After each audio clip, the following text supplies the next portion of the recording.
আসসালামু আলাইকুম এভরিওয়ান, আশা করি আপনারা সবাই অনেক ভালো আছেন। আর আলহামদুলিল্লাহ, আল্লাহর রহমতে আমরাও অনেক ভালো আছি। আপনাদের অনেকের ডিমান্ড পেজে যেন আমরা রেগুলার ভিডিও পোস্ট করি। সো সেদিন আমি আর মানজিয়া ভাবে মিলে প্ল্যান করে বের হয়ে গিয়েছিলাম একটা ডে আউটিং এর জন্য। অ্যাকচুয়ালি প্ল্যান ছিল আমাদের ফ্যামিলির সবার যাওয়ার, কিন্তু আনফরচুনেটলি পরে আমার আম্মুর আর মাহিনাপুর যাওয়া হয়নি। আমার আসলে কখনোই তেমন একটা রেস্টুরেন্টে যাওয়া হয় না, কিন্তু একটা প্লেস অনেকদিন যাবত চোখে পড়ছিল সোশ্যাল মিডিয়াতে, এন্ড আজকে আমরা সেখানেই চলে এসেছি। এনি গেসেস আমরা দুজন মিলে কোথায় গিয়েছিলাম? দেখে হয়তো অবশ্যই বুঝে গিয়েছেন। ঘুরতে বের হওয়ার প্ল্যান করে প্রিয় মানজিয়া ভাবিকে নিয়ে চলে আসলাম নঙ্গরে। And to be very honest, এতটা সুন্দর অ্যাম্বিয়েন্স এন্ড ওয়েল ডেকোরেটেড ইন্টেরিয়রের জন্য আমার কাছে নঙ্গর অনেক বেশি ভালো লেগেছে। প্রতিটা কর্নারই ছিল অনেক বেশি ফটোজেনিক এন্ড যে কোনো প্রিয় মানুষকে নিয়ে সময় কাটানোর জন্য একদম পারফেক্ট একটা প্লেস ছিল। আর নঙ্গরের লোকেশন হচ্ছে মিরপুর 12-তে। যাই হোক, এটা হচ্ছে নঙ্গরের রুফটপ, বাট আমরা রুফটপে বসিনি, আমরা নিচেই ছিলাম, জাস্ট একটু ঘুরে ঘুরে দেখছিলাম। আমি আর ভাবি এটাই বলছিলাম যে আম্মুকে নিয়ে আসলে অনেক বেশি ভালো হতো, কারণ আম্মু এরকম সুন্দর প্লেস অনেক পছন্দ করে। হঠাৎ করে ওয়েলকাম ড্রিঙ্কস এর দিকে তাকিয়ে দেখলাম এটা আমার আউটফিটের সাথে ম্যাচ করেছে।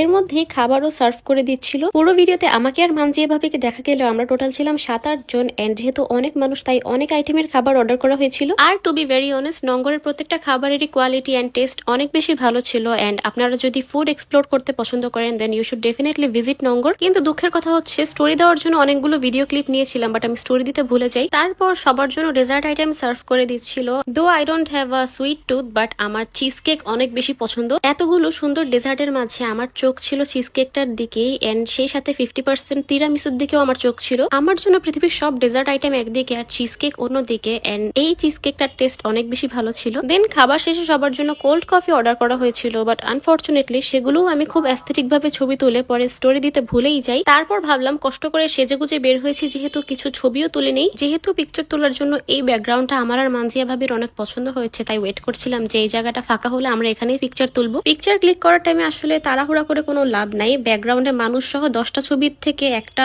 ক্লিয়ার ব্যাকগ্রাউন্ডের পিকচার অনেক বেশি ভালো। আমি এমনি ভালো পোজ দিতে পারি না, তার মধ্যে সেখানে যেহেতু অনেক মানুষ ছিল আমার পোজ দিতে অনেক বেশি শরম করছিল। দেন মানজিয়া ভাবি বললো গাড়িটার কালার নাকি আমার ড্রেসের সাথে একদম ম্যাচ করে, তাই সেখানে যেন পিকচার তুলি। আর পিকচার তুলি ইনস্ট্যান্টলি তখন আমি ইনস্টাগ্রামে পোস্টও করে দিয়েছি। সো আজকের ভিডিওটা এই পর্যন্তই। দেখার জন্য থ্যাংক ইউ সো মাচ সবাইকে। সবাই ভালো থাকবেন আর আমাদের জন্য দোয়া করবেন। আল্লাহ।